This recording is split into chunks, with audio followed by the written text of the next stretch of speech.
ఇంట్లోనే ఖర్చు లేకుండా పిల్లల కాన్సన్ట్రేషన్ పెంచే ఇంకో సూపర్ యాక్టివిటీతో అయితే వచ్చేసాను. ఇది మన 100 డేస్ యాక్టివిటీ సిరీస్ లో డే 11. ఈ రోజు చాలా సింపుల్ గా కనిపించే కానీ పిల్లలకి చాలా యూస్ఫుల్ అయ్యే మ్యాథ్ స్టిక్ యాక్టివిటీ అయితే చేయించాను. ఈ యాక్టివిటీ కోసం ఒక వైట్ పేపర్ తీసుకొని దానిపై ముందుగానే మ్యాథ్ స్టిక్ షేప్స్ గీసుకోవాలి. మొదటి యాక్టివిటీ కింద పిల్లలు ఆ గీసిన షేప్స్ పైన మ్యాథ్ స్టిక్స్ ని అదే పొజిషన్ లో పెట్టాలి. ఇది చూస్తే చాలా ఈజీగా అనిపిస్తుంది, కానీ పిల్లలు ప్రతి లైన్ గమనిస్తూ ఏ డైరెక్షన్ లో ఉందో చూసి పెట్టాలి. ఇంకొక యాక్టివిటీ అది కూడా చేపించాను వీటితోనే. అదే సెకండ్ యాక్టివిటీ. ఇప్పుడు ఇదే మ్యాస్టిక్స్ ని రివర్స్ డైరెక్షన్ లో పెట్టమని చెప్పాలి. ఇక్కడ పిల్లలు ఎక్కువగా ఆలోచించాలి, డైరెక్షన్ చేంజ్ చేయాలి, కాబట్టి కాన్సన్ట్రేషన్ కూడా పెరుగుతుంది. అండ్ దీంతోనే ఇంకొక థర్డ్ యాక్టివిటీ కూడా చేయించాను అనమాట. చివరిగా అన్ని మ్యాస్టిక్స్ ని తీసేసి మళ్ళీ మ్యాస్టిక్స్ లో వేయమని చెప్పాలి. అందులో కూడా ఒక చిన్న ఛాలెంజ్ పెట్టాను. సగం వచ్చేసి అప్వర్డ్ అండ్ సగం వచ్చేసి డౌన్వర్డ్ అని వేరు వేరు చేసి పెట్టమని చెప్పాను. ఇలా చేయడం వల్ల పిల్లలు షార్టింగ్ నేర్చుకుంటారు. ఈ యాక్టివిటీ చేస్తుంటే మా ఇద్దరు పిల్లలు చాలా ఎంజాయ్ చేశారు. ఒకరిని చూసి ఒకరు ఇంకా బాగా చేయాలని ప్రయత్నించారు. ఆ చిన్న కాంపిటీషన్ వల్ల ఇంట్రెస్టింగ్ గా అనిపించింది వాళ్ళకి. ఈ యాక్టివిటీ వల్ల యూజెస్ ఏంటి అంటే ఫింగర్ కంట్రోల్ మెరుగవుతుంది. చిన్న చిన్న వస్తువుల్ని పట్టుకోవడం వల్ల ఫింగర్ మజిల్ కూడా బాగా స్ట్రాంగ్ అవుతుంది అనమాట.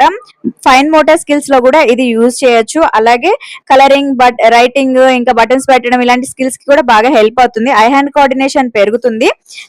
అలాగే కరెక్ట్ డైరెక్షన్ లో పెట్టడం కూడా ప్రాక్టీస్ అవుతుంది అనమాట. కాన్సన్ట్రేషన్ ఆటోమేటిక్ గా ఇంప్రూవ్ అయిపోతుంది. ప్రతి మ్యాస్టిక్స్ ఎక్కడ పెట్టాలో జాగ్రత్తగా అబ్జర్వ్ చేయాలి, కాబట్టి ఫోకస్ కూడా పెరుగుతుంది. దీన్ని విజువల్ పర్సెప్షన్ లో కూడా ఈ యాక్టివిటీ చేయించుకోవచ్చు.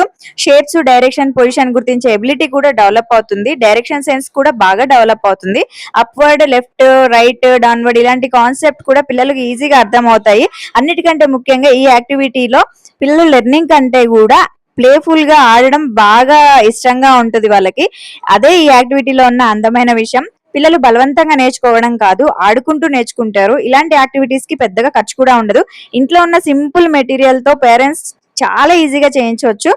కేవలం రోజుకి 5 మినిట్స్ కేటాయిస్తే చాలు, పిల్లలు మంచి డెవలప్మెంట్ కనిపిస్తుంది. ఈ యాక్టివిటీ మీకు నచ్చినట్టయితే తప్పకుండా మీ పిల్లలతో ట్రై చేయమని చెప్పండి. వాళ్ళకి ఎలా అనిపించిందో కామెంట్ లో చెప్పండి.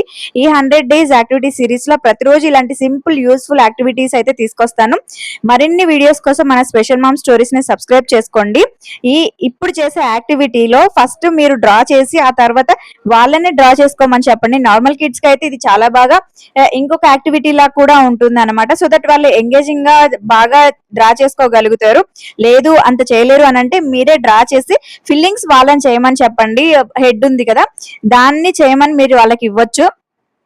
మా చైత్ర అయితే తనే ఫిల్ చేసుకుంది అనమాట. చాలా ఇంట్రెస్టింగ్ గా ఉంటుంది కాబట్టి బోర్ కొట్టకుండా బాగా ఫన్ గా అయితే ఎంజాయ్ చేస్తారు ఈ గేమ్ ని. So every mum has a story. Every small activity builds a brighter future. హ్యాపీగా ఉండండి, హెల్దీగా ఉండండి, హైడ్రేటెడ్ గా ఉండండి. మన ఛానల్ సబ్స్క్రైబ్ చేసుకోండి. బాయ్.